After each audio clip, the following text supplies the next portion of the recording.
Welcome everyone, thanks for joining. On today's video, we're going to be talking about Peloton and the issues that they're facing right now, which are very big issues. I'm an investor in Peloton. I've been very bullish on the stock. I made videos about it in the past, like this one right here, why I'm buying Peloton stock, right? That was a video I made early on in this channel. And I've been investing in it and I've been making money in the stock so far. So in the story fund, my portfolio, I have Peloton as one of my smaller holdings, but it's one that I'm very enthusiastic on, one I'm very bullish of. And I've made really good gains with it so far. I'm up 93%, $758 on a holding that's like $1,500. So I've about doubled my money with it. And then we've been hit with some very devastating news, very horrible news about Peloton. Headlines like this: stop using Peloton treadmills, the US government warns. Literally, the US government is telling consumers to stop using this product. At least the Consumer Product Safety Commission, which is a department of the US government that's there to protect consumers from products that might be harmful. And Peloton Tread Plus seems to be harmful. There's evidence over the past month, or at least the past couple months, that has kind of been exposed in bits and pieces, showing that this treadmill might potentially be dangerous, and at least in a couple cases, like 39 cases, it's caused serious incidents, which are serious injuries, including the death of a child.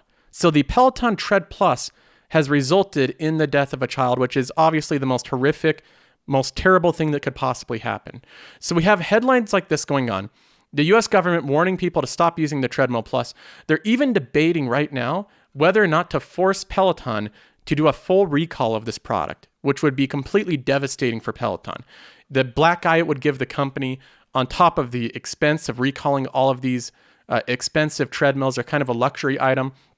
This would be completely devastating. So the fact that I have this as a holding in my portfolio, I've been invested in it, and then I'm hit with this news on it, I'm trying to piece all of this together. And in this video, I want to go over in more details on how this is playing out. I want to go in more details on what is happening with Peloton, how they plan on dealing with it, if they are hiding information, how dangerous is this treadmill really? Is it something that's kind of being targeted, or is it really more dangerous than other workout equipment? So we're going to be going over all of that in this video. Now, before we jump into it, I need to do an update on my portfolio, which is the Story Fund. This is my highly aggressive growth-centered portfolio, which we track on this channel. So if you want to see the progress of this, if you want to see whether I lose money or gain money week by week, I show the progress every single week on this channel. I do updates really frequently. So just make sure you subscribe to the channel and you can see all the progress with this portfolio, as well as what companies I'm buying, which ones I'm selling, and my thought process and reasoning behind all of it. So if you're interested in that, just subscribe and then you can follow along for free. Now, another thing I'm doing with the Story Fund is I'm tracking my progress, and I'm kind of competing against the S&P 500. So I look at it and I say, I've made $10,000 in gains. Okay. Well, how is that really performing against the broader market? Well, I can see how it's performing against the broader market right here. I have a spreadsheet that compares the two together. In blue, we have my portfolio, the Story Fund, and in red, we have the S&P 500, which is the broader market. So you can see at periods of time when I was outperforming it by a large extent, and then I came down in performance and actually went underneath the S&P 500. And then as of right now, as of the last update just today with the current performance, I'm outperforming the S&P 500 by about 3%. So not a lot, a very small margin. So I'll continue to keep you up to date with the Story Fund and its progress, the gains, and the performance against the S&P 500. Right now, beating it by 3% is okay. I guess I'm keeping up with SPY, but my goal is to really outperform it. I want the blue line on this chart to soar above the S&P 500. I want a lot more gains. I want a lot of alpha. That's what I'm trying to accomplish by having really good investments, long-term focus, and prudent portfolio management. I want to manage this portfolio in a really intelligent way. So that's what I'm trying to accomplish. And I'm going to show you every step of the way, my thought process behind why I'm buying and selling certain companies, how I'm weighting it, and there's also other information in the description of this video. So if you want to see all my current holdings and their current allocation, there's a link in the description that shows that. If you want to see the type of characteristics I look for in companies, there's a link, a Dropbox link that shows that. So there's a lot of information in the description of this video. Now, let's go ahead and move on to the main issue, Peloton. Now, like I said, Peloton is one of these companies that I've been very bullish on since the beginning. I've doubled my money so far in the company. And it's been a company that I looked at as a defining product. It made it so that we had connected fitness, and they're the first one to really take off with this. They have first movers advantage. They had a ton of demand. They had growing social media presence. They had the cult-like following. They had all these different characteristics moving in a positive way for the company. But then we hear news that a child has died on the treadmill plus, which is, if you're a parent, I think you can fully understand how devastating that would be. I don't think you can really understand it unless you're a parent, which I'm a parent of 2 children, and losing a child, I think, is any parent's worst nightmare. That's the worst possible thing, the most tragic thing that could possibly happen to your family, in my opinion. I think that that's by far the worst situation. So this is absolutely devastating news. Plus, there's 39 people in total that have been injured by the treadmill. It's the Tread Plus is what they call it. It's this device right here. This is the Tread Plus. It's a premium treadmill. It's like $4,500, very expensive, like double or triple the cost of a normal treadmill. And it looks like a premium device, but it has some certain distinctions between this one and a normal treadmill. For starters, the base platform that you run on, the actual belt and the base platform here, is much taller. It's much wider than a normal treadmill. It's like 2 feet off the ground, and the actual, what is it called? The actual belt, it has to travel around a much bigger circumference here to go underneath the tread and then back over it. To go around this base, it's a much wider base. The circumference is much bigger than a normal treadmill. Right in the background of this video, I have a treadmill. You can see the back half of it. That's just the base. You notice that it's much slimmer. The actual belt only has like a 6, maybe 4-inch circumference that it travels around. And so it's less likely that things can get pulled underneath it than one like this, where it has this big area that can grab things and pull stuff underneath it. So I think that's the problem right there. But having said that, kids like to play with treadmills, and treadmills are dangerous. And that's a problem because if you have home workout equipment, if you're introducing these devices new into your home and you have children, you have to know how dangerous they are. You can't let your kids play on a treadmill. It's potentially very dangerous. They're like a piece of shop equipment. They're a motorized engine that just keeps going. They don't have a lot of fallbacks or fail-safes or anything to stop them from running. If you have your fingers caught in them or your leg caught underneath it, they can pull things underneath them. They're just dangerous pieces of equipment that you shouldn't let children play with. And they have all sorts of warnings about that. I take out the little magnet key and I hide that away from the treadmill just so my kids can't play with it, because I've caught them playing on it before when I've let that in there. And it scares me. So I take that away. I make it so that I hide the key, and then they can't operate the treadmill without that key. But this one, the Peloton treadmill, looks especially dangerous because of how big the circumference of this belt is. The way that it could suck things underneath it, I think, is potentially a hazard. So let's go ahead and read into this story here. This is from the Washington Post. This is their write-up on the Peloton versus the federal government and the whole situation. They say Peloton fights the federal safety recall after its treadmills left one child dead and others injured. Again, not a good headline, but let's see what's happening here.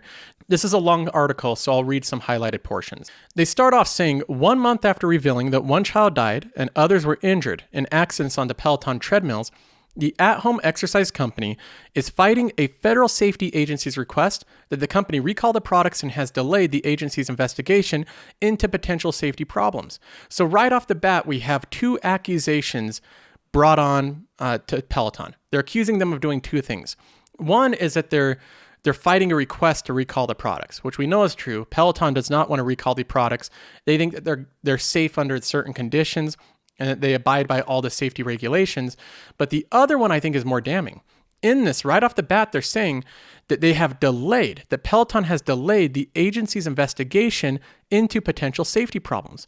So they're painting it as if Peloton is actively trying to obstruct or obfuscate or to delay the agency's ability to investigate the safety of their products, which, if true, would be extremely disappointing. I hope that Peloton is not doing that. I would be extremely disappointed as a shareholder. That would be kind of a game changer. If they're actively trying to obstruct agencies from investigating how safe their products are, that's something that I don't think is leadership I can get behind. So we'll go ahead and look at Peloton's response to that. It goes further on saying the Consumer Product Safety Commission this week took the unusual step of issuing an administrative subpoena to require Peloton to disclose the name of the child who died and the family's contact information. The reason they did this is so that they could contact that family themselves and try to do further investigation into what happened. So this commission, the Consumer Product Safety Commission, is actively investigating what's going on with these treadmills and why they're causing serious injuries.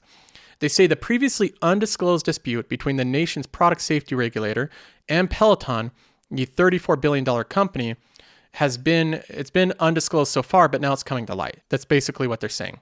Now, further on in this article, it goes on to show the post from the CPSC, the Consumer Product Safety Commission. They have a post online saying that they're warning consumers stop using the Peloton Tread Plus. That's the title of the post. And in detail, you can look at their actual warning. They say, what should consumers do now? The first line is stop using the Peloton Tread Plus if there are small children or pets at home. They don't say use it safely or follow the precautions. They say to stop using it. They say the incident suggests that children may be seriously injured while the Tread Plus is being used by an adult, not just when the child has unsupervised access to the machine. That's a distinction right there. That is a serious distinction because most treadmills, they're dangerous if children are playing on them unsupervised and an adult is letting them play with it like a toy, but they're usually not that dangerous if an adult is on it. If you're using it and there's a child in the room, I don't feel like you're at immediate danger because if something happened, if they came close to it, you could just turn it off. But what they're suggesting here is that the Tread Plus is different. It's actively dangerous to children while an adult is actively using it, which is dangerous, which is different than most treadmills. And again, I think the reason why this might be more dangerous than a normal treadmill, my guess is because of the large base, the fact that this belt has to travel around a really big turn here, a wide circumference circle here to go around, which would allow anything to get sucked underneath it easier. Because it's so big and so wide, if a kid was playing behind it and they accidentally got like their arm stuck or their leg stuck, it could suck them underneath.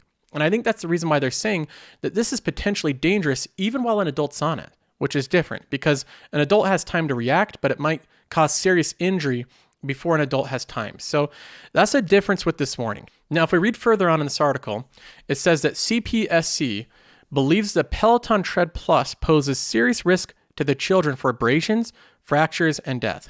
The CPSC also published a video that illustrates the potential danger, showing security camera footage of a young boy being pulled under the treadmill before freeing himself. So this boy lived, but in this warning, they released a video. There's a link right there. I'm not going to watch it because I can't stand videos or footage of kids getting hurt. So I'm not going to watch it. But apparently it's security footage, camera footage of a young boy being pulled under the treadmill before freeing himself. So far, none of this is good for Peloton. None of this looks good for them. They're being actively accused of not only wanting to prevent a recall of a product that's highly dangerous for children and animals, even if there's an adult there actively using it, it's still described as being highly dangerous, but they're also being accused of obstructing an investigation into the safety of their products, which would be horrible for them to be obstructing, trying to delay an investigation into their products. Now, I want to get Peloton's side of the story. Peloton actually released a statement and they refuted these claims from the Safety Commission. They say the company is troubled by the Consumer Product Safety Commission's unilateral press release about Peloton Tread Plus because it is inaccurate and misleading. So Peloton is not agreeing with them. They're saying that they're being inaccurate, misleading. There's no reason to stop using the Tread Plus. That's the first thing they say, as long as all warnings and safety instructions are followed. Children under 16 should never use the Tread Plus, so it's not for children under 16, and members should keep children, pets, and objects away from the Tread Plus at all times. So they basically say keep others away from it, use it really responsibly and it's fine. They further say Peloton invited the CPSC to make a joint announcement about the dangers of not following the warnings and the safety instructions provided with the Tread Plus. And Foley's the CEO, he asked to meet directly with the CPSC. The CPSC has unfairly characterized Peloton's effort to collaborate and to correct inaccuracies in the CPSC's press release as an attempt to delay. So Peloton's saying, we're not trying to delay anything. We're just trying to prevent inaccuracies that you're projecting out to our consumers. So they're having a big disagreement here. They say in terms of a delay, quote, this could not be farther from the truth. The company already urged members to follow all warnings and safety instructions. Peloton is disappointed that despite its offers for collaboration and despite the fact that the Tread Plus complies with all applicable safety standards, the CPSC was unwilling to engage in meaningful discussions with Peloton before issuing its inaccurate and misleading press release. So Peloton is describing them as not wanting to collaborate, not wanting to talk to Peloton directly, and instead releasing this unilateral press release that they describe as misleading. And they also are saying that they abide by every safety regulation. So they're following every safety regulation, but the Consumer Protection Safety Commission, or the Consumer Product Safety Commission, says that their products are dangerous. So there's this big debate going on here between Peloton and the Safety Commission. The Safety Commission is saying that Peloton is they're selling these very dangerous treadmills. They should be completely recalled. They should be taken off the market. And not only that, Peloton has also delayed an investigation. They're obstructing an investigation. Peloton, meanwhile, is saying our products should not be recalled. They're up to standards with your own safety code, and we instruct people on how to use them safely. And not only that, but we've also tried to collaborate with you guys and have a collaborative response to this that you're calling a delay. So they're completely disagreeing with each other, and they're butting heads right now. And one thing I think is important is you can't just look at how dangerous the Peloton treadmill is without comparing it to other treadmills. Because if this treadmill is not uniquely dangerous, then I don't think it deserves to be uniquely targeted. If it's in line with the same danger of other treadmills, then there shouldn't be a reason that this one's recalled while other treadmills stay on the market. And it's known that treadmills are dangerous. This is in the Washington Post. They also go into just the normal stats on treadmills. They say the potential for children to get hurt using home treadmills is well known. That's just normal treadmills, not the Peloton in specific. They say a 2007 article in the Journal of Pediatric Surgery called it, quote, a public health issue. That predates when Peloton had their treadmill. A 2020 article in the American Journal of Emergency Medicine warned that the risk would grow as more people set up home gyms during the pandemic. So they acknowledge that as more people are setting up these home gyms, there's going to be more injuries on treadmills. And then they go into the amount of injuries that just everyday normal treadmills have. And it's a tremendous amount. It says that there was an estimated 22,500 treadmill-related injuries treated in U.S. emergency departments in 2019. So even before the pandemic and the spur of workout from home in 2019, there was over 22,000 emergency department treatments from treadmill-related injuries. Not just a small injury, but enough to qualify going to the emergency room. 22,000. That's a lot of injuries. They go on to say that the agency received reports of 17 deaths over a 2-year period from 2018 to 2020. So again, this isn't a problem just with the Tread Plus, just with Peloton's treadmill, and I don't think it should be looked at with no context in a vacuum of if the Tread Plus is dangerous. Maybe it is dangerous, but it needs to be looked at in context of normal treadmills. Because unless the Tread Plus from Peloton is uniquely dangerous, and it's a uniquely dangerous treadmill, I think that it shouldn't be uniquely focused on or should be recalled while other treadmills stay in people's homes. So as this report goes on, they don't have any type of evidence or conclusions that the Peloton Tread Plus is uniquely dangerous. They have no studies or anything showing that. So I'm going to keep investing in Peloton and holding this stock until I get more information. Are they really delaying and obstructing investigations into their company? Are they really doing that as a management team? Are they really creating and selling products that are far more dangerous than similar products? Do they have a uniquely dangerous treadmill? We don't really know that yet. And until they can come out with more information, I don't plan on selling out of this holding. Another thing I'll say is that the treadmill is not a core product for Peloton. Their bike is definitely the core product. The Tread Plus was an effort for them to branch out and diversify their product holdings. And they even came out with a cheaper treadmill that will probably be a better seller called the Peloton Tread. And this one, you might notice the design of it is the more traditional design with the much smaller base. And I think this one's probably less dangerous because, again, my thoughts, I don't know this proven, but the part that's unique about this one being so big probably makes it more dangerous. So I'm going to see how this plays out over time. I want to know your guys' thoughts on it. What are you doing with your Peloton holdings if you hold the company? Would you invest in it? Would you sell out of it? What are your thoughts on it overall? And if you like this video, tell YouTube that you like it by giving it a thumbs up. Also, you can subscribe to the channel, follow along with these updates for free.